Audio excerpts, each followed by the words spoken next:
శ్రీశైలానికే చాలా అద్భుతమైన విశేషాలు ఎన్నో ఉన్నాయి. హనుమ ఇప్పటికీ గంధమాదన పర్వతం మీద ఉంటారు. హిమాలయ పర్వతాలకి కింద మహాభారతం ఆరణ్య పర్వం కూడా నిరూపణం చేసింది. ఆయన గంధమాదన పర్వతం గుహలో పడుకుని ఉంటారని.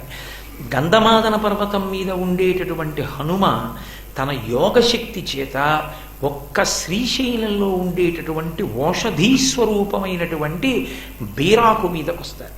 అది మామూలుగా మనం తినే బీర కాదు, విచిత్రమైనటువంటి బీరపాదులు లేస్తాయి. ఆ బీర ఆకు మీదకి హనుమ వస్తారు. హనుమ వచ్చినప్పుడు ఏమవుతుందంటే ఆయన ఒంటి మీద సింధూరం ఉంటుంది. ఆ ఒంటి మీద ఉన్నటువంటి సింధూరం ఆయన ఆ ఆకులోకి యోగ రూపంలో సూక్ష్మ రూపంలోకి వెళ్ళినప్పుడు ఆయన ఒంటికున్న సింధూరం కూడా దాంట్లో పడుతుంది.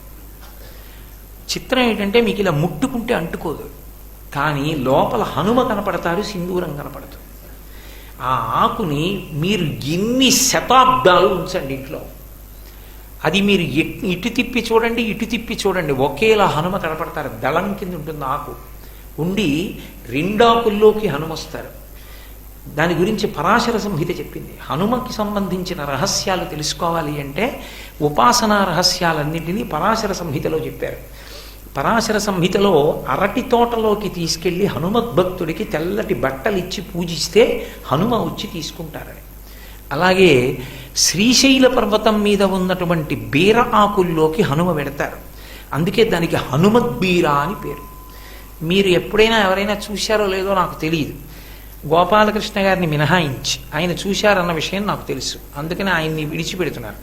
ఎవరైనా హనుమద్బీర చూసిన వాళ్ళు ఉన్నారా? చెయ్యొద్దండి, సంతోషిస్తాను. హనుమద్బీర దళం ఉంటుంది. ఆ దళంలో హనుమ ప్రవేశించి ఆయన ఒంటి మీద ఉన్న సింధూరం కూడా అంటుకుంటుంది. అంత గొప్ప ఓషధీతనం ఉన్నటువంటిది. అది ఇంట్లో ఉంటే హనుమ ఉన్నట్టే. ఇక నన్ను నమ్మండి, 50 ఏళ్ళైపోయినా సరే మీరు సూది పెట్టి పొడిచినంత కన్నం కూడా పడకుండా ఉంటుంది. అది అంత గొప్ప బీర ఒక్క శ్రీశైలంలోనే మొలుస్తుంది.